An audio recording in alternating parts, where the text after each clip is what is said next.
So the next person that we have on is Jason Kanigan, and he's going and how to lower the 40% Smallsat failure rate. So we're just going to pop up here. My apologies here. So Jason is a factory manager, was a factory manager at 25 and a process engineer in many industries since the mid-90s. So Jason encourages you to resist the biggest pull towards failure, but we've always done it this way. The truth is that inertia, not compound interest, is the strongest force in the universe. So Jason, thank you for coming on the show, and would love to hear from you. All right. Well, I got to host this thing, which is really great. And thank you to our attendees for being here. All the folks from NASA, who a lot of you were here to see Dr. Ressler, and I had the chance to talk with some of you. I really appreciate it. There were three audience segments that I wanted to address in this whole thing. One was students who are getting close to graduation and wondering, like, what do I do about work?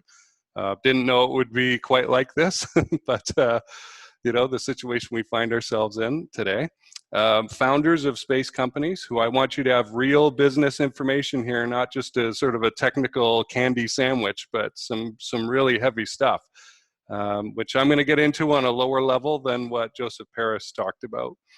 And then also the technical folks, and we have had, and we'll have a couple more panelists to talk about the technical side of things. So Dr. Marie Bajaj, I was introduced to through former head of the Space Development Agency. I think you can figure out who that is because there was only one. And, as soon as you meet the guy, you know, hey, wow, this is really, really great stuff, and he knows exactly what he's talking about. And I got in knowing nothing about orbital collision detection and prevention, and the difference between detection and tracking and that. And so you think as an outsider, hey, this stuff must already be figured out. And no, it's not. You find out really quickly. Dr. Forsick, I enjoyed meeting her because as Mike pointed out, I was a plant manager when I was 25. And when I was 24, I was told, despite having the factory manager education, you can't do that. You're too young. And so I quit that job and spent 3-4 months finding that factory manager role. So that young people reaching and getting into positions that they really want to get into, I believe very strongly in that. So that message in Rise of the Space Age Millennials, which I was glad to buy on Kindle, it's over there on its first day out, was really important. Dr. Rick Fleeter. By the way, all these folks I have interviewed on my show, which is called the Cold Star Project, and that's where I met them all initially. And so you can go on YouTube or on any audio platform as well and find it there, like Spotify or iTunes, the Cold Star Project, and you'll find a video or audio only version of these interviews. So Dr. Rick Fleeter, he had these great stories about taking a satellite out in the 70s to the launch pad and going, can you put this on? And they had no way of charging him for it, so they just dumped some water out, put the satellite in, and fired it on up, which I just find absolutely wild. He came back and said, hey, do you need a technical engineering advisor? So he is our technical engineering advisor for Cold Star. He'll be up next after me. Rick Ward, as soon as I met Rick, I was like, huh, what's edge computing, despite having a data science company? And why would you need that in orbit? And within 2 minutes, I was like, okay, I got to bring this out to meet all you folks with so that you hear about it. I think it's a really important capability that even a year ago probably would have kind of been laughed at a little bit, you know, but is now, I think it's a great idea. You develop the capability, and then what you do from that, who knows? Dr. Ressler, obviously, great speaker. Him and my thoughts about robotics are massively in alignment there. Joseph Paris, we talked about a little bit. He's operating at this strategic level. I got his book, I read his book, I took 3 pages of notes on state of readiness, and then interviewed him. That interview has not come out yet, it will soon on the Cold Star Project. So, and then Matthew Travis. There's a lot of folks out there who profess to want to start a launch vehicle development agency or company, and they just don't have, they got maybe some technical stuff, but they just don't have the oomph to be able to do it. And Matthew Travis of Phoenix Launch Systems is one of the few people that I've talked to who really has it together. He has the business sense, and you know, I've just enjoyed talking to the guy just as much as Rick Ward too. He and I have had some chats. So I wanted you to understand why I picked these folks. They're people that I know, they weren't just randomly picked. I'm trying to give the audience that will come on here, you folks, something, whether you're a student or a founder or a technical person. So I got into the space industry, and I went, where the heck does a process engineering guy fit in here? Somebody who knows how to cut stuff up, processes up into little slices, and then go, do we need this? No, let's get rid of it, right? And question everything. And I want to make you look good. That's my mission. Because if you look good and you achieve what you said you would achieve, you're going to get more funding. And that is key. And if you don't, the funding tends to dry up, right, really quick. This is an industry where nobody likes to be embarrassed. That's one thing I picked up on really fast. So when I found out, and you can go and look this up on the coldstartech.com site, on the satellite process engineering page, you'll see a pie chart on there of Smallsat failure rates, and it's not the only one. There's all kinds of charts you can pull up, but they all have this total. If you start totaling together the Smallsat failure rates, full and partial mission failure rates, they're over 40%. In any other industry, we would not accept this. It's not acceptable. If you tried to turn your car on and 4 times out of 10, it just didn't work, no one would buy a car. So I'm going to cover a few things here. One is a little story, and then we're going to go through a couple of symptoms of what shows you that this satellite is probably going to fail while it's still on the ground, and then a little bit about what you can do or where you can look specifically to change these things. So the first thing is to change your mind. Engineering is not the problem here. We have a lot of smart people. There's a lot of smart people. We all don't know what we don't know, like Joseph Paris said. And we got to kind of keep our minds on that. Like, as much as we do know, that at most is like an eighth of what the whole pie is, right? There's what we know we don't know, which I think is another eighth. And then there's like 6/8 of the pie, which is very generously what we don't know we don't know. So there's a lot that we just have no clue or no awareness about. So thinking differently. There's a story here that was taught to me 20 plus years ago back in operations management training program that I like to share. It's about a little calf walking through the woods, and it crosses the woods from one side to the other, and it has no particular destination in mind. It just starts wandering, and it follows a butterfly and a smell, and it kind of weaves its way through the woods. And it tramples some things down as it goes. So a little later on, some hunters are going through this forest, and they go, well, how can we get through here? There's already kind of a squished down animal path here. We'll follow that. So they squish that down, and now it's a trail. Some pioneers start coming along, and they start using this thing, right? Nobody stops to think, hey, where did this thing get started from, right? So they're making it into a real pathway. People are using it. Now, as time develops, it grows into a larger trail, maybe a dirt road with some ruts in it for some carriages. There's a town on that side and a town on the other side, and there's trade going back and forth along it, and there's this dirt road now. Somebody decides to pave it. The municipalities are creeping closer and closer to one another, and there's a 4-lane highway, and the trees get cut down because some developers decide, hey, let's make some condos here. Foomp, the road's still there. It's an 8-lane highway now. Right? It's wiggling. Nobody ever stopped to think what started this all off. And there's no more forest there. So that even the people who are alive today, if nobody remembers that those trees were there, they won't even remember what happened at the start, what the original situation was. So this is what life is like.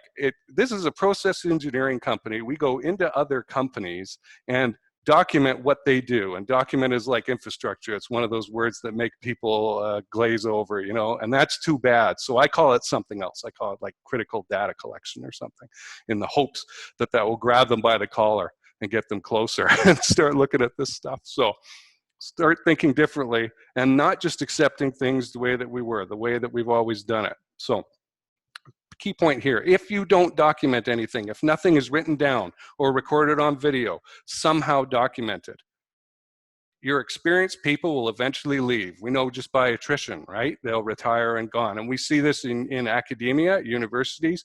The graduate students leave, the new students come in despite the instructor being there or the academic head or whatever. These new students have to relearn the lessons that the old students knew and learned over the last 4 years. There's no institutional knowledge being kept. So you really have to watch this. And then there's companies that say, oh, we we took care of documentation. We wrote that down, and they're just paying lip service to it. There's no real library there, and nobody's updated the thing in a long time, okay? And these are big companies that are doing this. So, symptoms in satellite development, small sat development. And these are from industry reports and that. I feel sometimes like I'm a historian reporting on Stalingrad or something, you know. There's a lot of data out there that I can bring it to you, okay? If you have the symptom of schedule compression, you're rushing, you have a problem, okay? Testing is the first thing to get cut. And that is a real problem. Dr. Fleeter will talk about this in the next segment. If you have to eliminate testing because you're chasing a launch date, that's bad, okay? And that is a big thing that leads to partial and full mission failure. I've got some notes on this screen, so I'm gonna look at it. Sometimes people run out of money. They can't develop all the capabilities that they profess that they want to, okay? Incompatibility of components and failure of integration, like with ground stations and that. Gotta watch for this stuff. So those are symptoms, right? Especially that schedule compression thing. If you, I'm going to go to root causes now here because I want to move quickly. Failure to develop a project sponsor, okay? There's a fellow named Peter Taylor. He's called the Lazy Project Manager. I had him on my show. He's got a couple books out. Actually more than a couple, but two. There is the Lazy Project Manager, and then Project Management, It's All Bollocks, because they're British, that came out. And he was the first person to really highlight this sponsor thing for me. Who in the organization can you go to who is going to champion your project, go get you more resources, and kick people in the butt to get them moving forward when things get stuck? And how do they want to receive information? This is a terrible thing out there in the world in many, many other organizations, okay? You'll get some technical guy who will drop off a 60-page technical report on some person's desk, an executive's desk, and that executive is if you know the DISC profile, high D. They're pushy, they're opinionated, they want the strategic level overview, they want the one-page report or at least a 2 or 3-page report, not the 60-page report, and so they will never read the big document. You need to know who you're talking to. Right? Or maybe they do want the 60-page report, but know your sponsor. Challenge this belief that we're smarter than this, right? Everybody feels that way. If you find yourself or your team saying, we'll solve the scheduling problems later, you are in trouble, big trouble, okay? Chasing the launch date, if you have no slack in your schedule, okay, 100% resource utilization sounds fantastic, right? And as an operations management guy, wow, did I believe in that for a long time. But you need slack. There is big power in reserves, big power in reserves. If you've got your best person on the team on project A and suddenly they need to be brought off to work on project B, but they're at 100% utilization, there's going to be fireworks on both sides. People on both teams are going to be angry. Right? And those customers and those stakeholders and that. So areas that I would look at are, and I'm putting together a course for this. There's an offer for it on the resources page that'll be sent out to everyone. I don't know if anybody's going to want it here. It doesn't really matter. I'm going to make the thing anyway. And we're going to look at 4 big areas. Program structure is the first. We want sponsorship figured out. Who is the sponsor? And in academia, this is just as important as inside a commercial organization. What's the scope of the project? A lot of satellite projects are ridiculous in their scope, and I'm sure Dr. Fleeter will back me up on this one. Try to do too much. Get something up in the air that flies, okay? Do that first. Do the simple thing first, and then add on to it on your next project. Get control of the calendar. This is really, really important, and we'll come back to it in another section here. You have to have that slack in the calendar, some parallel processing of testing and that isn't being done now. And just knowing that you need to set aside, as in part 3 here, 1/3 to half of your overall schedule for testing and not cut into it. It cannot be the first thing to go, or else you get this 40+% failure rate. It is awful. Experienced team members mixed in there with the newbies, okay? It's all right to have new folks in there, right? Folks straight out of university and that, but having an experienced team is really important. We'll come back to another reason why. The second part is risk analysis. You want to look at your design and start with your risk assessment at the start. What could go wrong here? This is often left until later, right? What tests, analysis, reviews, etc. are you going to prioritize? Spare parts inventory. There's a lot of delays in the schedule that result from this. You buy a part, it's off the shelf, it doesn't work, it goes fizz, and then now you're waiting 2 weeks or something for a replacement. Meanwhile, the satellite's taken apart on the test bed. That's not good, right? Section 3 is the test selection and scheduling. As I said, a third to half of the overall schedule, hardware, software, deployables. There's 4 tests that I have seen recommended here by NASA folks, so I'm going to say them, and all the NASA folks will know these. A day in the life test, communication link with the ground station, power system charge and discharge, and thermal testing in a vacuum. These are essential, and if you try and skip them or you can't do them because you screwed up your schedule on the back end, you are in trouble. 4th area, final area, my favorite area, critical data collection systems, the documentation part. I said that's the bad word, but it's really important. What happens is the launch schedule is a pressure that drives risk, and it messes up your decision making, and when people are under stress, they don't do that well usually. Start kind of going crazy with decisions. And you know, this idea, and you see this in, I'm a history student as well, and you look at war plans and that, and you'll see the same kind of thing going on. Oh, we'll figure that out later. Let's just get started. And it does not go well for the non-planning party, the party that isn't really doing the logistics side of it well enough. Document processes and improve them. This is a thing we are expert at. And capture the data so that the organization can become a learning organization. As I said up front,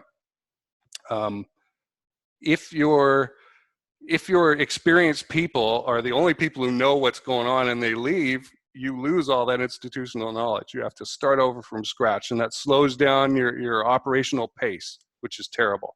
And this is a thing that Joseph Paris could really help you out with, that operational pace thing. In the head of your genius is not an acceptable place for data and information, okay? Information is not information as far as I'm concerned until it is out of the head of the individual and recorded somewhere that's accessible.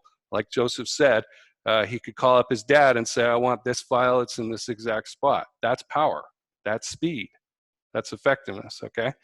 I'm going to sum up here or wind up with failure causes from actual missions, okay?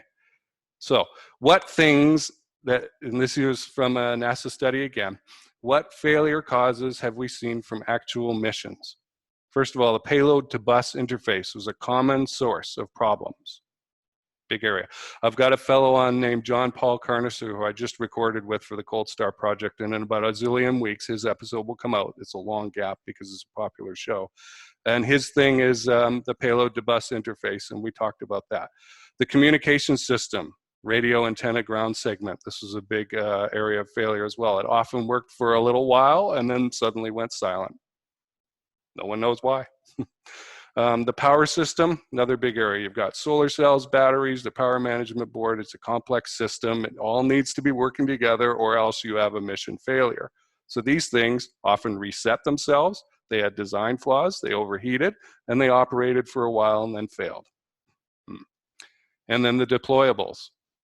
It's difficult to test burn wires, turns out, in the way that you fly, right? It's hard to configure them as you fly. And so people don't like to do these tests. They're time consuming and they're hard to reset and that, so they skip it. Well, if your antenna doesn't come out or your solar panels don't deploy, you're in trouble. Third-party components here. Same list of failure reasons as far as they could track them as the power systems, okay? And you've got, this is what I was talking about earlier, inexperienced design team members do not have the history of knowing what parts are trustworthy. So if you're Bill Doggett, hi, thanks for being here, and you've got 20 years of experience in testing, great. But if you're not, how do you know what's going to work with what? And a lot of these things, these third-party components, are not quite rated to space tolerances. They will say something on the spec sheet, but when you actually use them, it doesn't quite work that way. So always testing. And finally, software. It's often changing to the last minute and not always adequately tested because, again, it's on the last end of the testing phase, which gets squished out because we screwed up on the front end and we have to cut time from the schedule somewhere on the back end. So I thought it was interesting what you don't see listed on these failure lists. Attitude control, which is a very complex system, right? Maybe if the power system breaks, I guess you don't have to worry about that. And propulsion. So again, if you're interested in getting a course where I expand on these things, I'm going to get Dr. Fleeter to help me. I think he just found out he's being roped into this. If we go ahead, then go to the resources page, look under the offers section. It'll be at the bottom of that. And I think it'll be a great investment for any organization. All right, I think I am done there. Wonderful. Thank you so much, Jason. Yeah. The first thing that I want to pick your brain on before we get to the questions is, do I have a brain? well, whatever brain you do have, I'm Yeah. sure you'll put it to good use here. So you're talking a lot about systems that don't get followed, testing that doesn't happen, Mhm. documentation. These are all obviously symptoms of probably a problem. What do you kind of find is that underlying thing that makes people want to skip all of these important steps? Well, the rush and the pressure, right? The pressure of getting to that launch date is the problem, and so they start sacrificing this and that. And the culture has not been to document, and because it feels slow to do it. Well, okay, we have technology today, and I've made this suggestion to, especially to academics, to space department program heads and that. Get your experienced people, your graduate students, sit them down on a stool in front of a camera like this and click record and get them to talk. And there's technology that will transcribe automatically what they said. It's 80-something% accurate. You can have somebody smart go through later and clean it up maybe, but at least get that knowledge down of, hey, what did you learn over the last 4 years, right? And it doesn't have to take very long. That is, sitting there and talking to a camera like this is a lot easier. That's why I haven't written a book. It's a lot easier to make a course than it is to write a book. So kudos to everybody who did that. Wonderful. So some of the questions that we got, and please send your questions in, and Jason will be happy to answer them. So for students who are close to graduating and would like to work in the space industry, do you have an opinion on the pros and cons of working in the various sectors? For example, government agencies versus old space companies versus new space startups. So having been a guy who has kind of rolled with the punches and created, I've had 4 jobs created for me, 4 custom roles created for me by employers. They were not with bigger companies, by the way, although one of them was on the Inc. top 500. So, but that's a growth rate. That's not actual revenue size or whatever. They were doing pretty well though. So I believe in going out and punching your way into situations, so violent, but your ability to network and get people in a friendly way disposed to helping you is probably far greater as a student than you think. Just go and ask people, and especially I always say, look, I've done the heavy lifting for you with the Cold Star project. Go through that podcast and look. There's 25 episodes, I think, up right now, maybe 26, 27, and I've got another 25 recorded or something that I'll be issuing, and I'm recording more. In other words, I've already done the heavy lifting of meeting these people. I've demonstrated to you that they are nice people. Connect with them. Get on LinkedIn, start doing it. And the time to do this is like now, like as soon as possible. It's like planting the tree, right? The best time was years and years ago when you were an undergrad, probably. Start developing these relationships. And then as far as like which area do you want to get into? So I've worked with and for giant multinational companies where I was fit into a little kind of cubicle type role and I didn't like it. And I like to expand and take on more responsibility, which is why I run my own company today. So I think getting kind of that personal preference straightened out is a good thing. But getting out there and just getting some experience and consciously choosing which do you want to learn. If you go into a government agency, that there's going to be more processes and procedures, which is kind of good. But it's also maybe, and the NASA folks will probably correct me on this, it might be a little bit slower paced. I know my first job in the power generation field, I designed power plants, steam turbine, cogeneration plants, big diesel power plants and that. And we could move a lot faster as a smaller company than our competitors could. We could turn around a redesign on a quote in a very short time. So I think there's a thing called information interviews, and I think that would be best for you, which is get out there and make some connections in the industry that you want to make, just through LinkedIn even, and come talk to me, come connect with me on LinkedIn, and I'll help you. And start finding people who are doing or running the kinds of jobs and companies that you want to, and go ask them for 10 or 15 or 20 minutes of their time. And some will say no, they're too busy. That's very few, though, surprisingly. Most people are nice and want to help. They either enjoy puffing themselves up and being the important person and sharing, or some people are just generally nice. I'm a bit of both, I got to admit. And so there's a lot more information out there. You could interview two people about the same title role at two different organizations and get two completely different pictures on what that role is like in that particular culture. And then, part of being young is you don't know your preferences, right? I'm 45 years old. I know my preferences, right? I know where I will do well and what I don't like. But as a young person, you need to kind of figure this out. So I don't think any experience will hurt you. I've seen over time, everything comes back. It may take 10 years, but everything comes back to help you in the end, because you'll know warning signs for bad things, and you'll know what process to follow to go out and get that role that you want, for example. And Hopefully that answers that question. Joseph Paris just added in, big risk, big reward. Best time to take a risk is when you have nothing to lose. And that is 100% true. If you hope you don't mind, Jason, I'm a marketer myself. LinkedIn has been a common theme everyone has said here. Get on LinkedIn and start networking, ask people questions.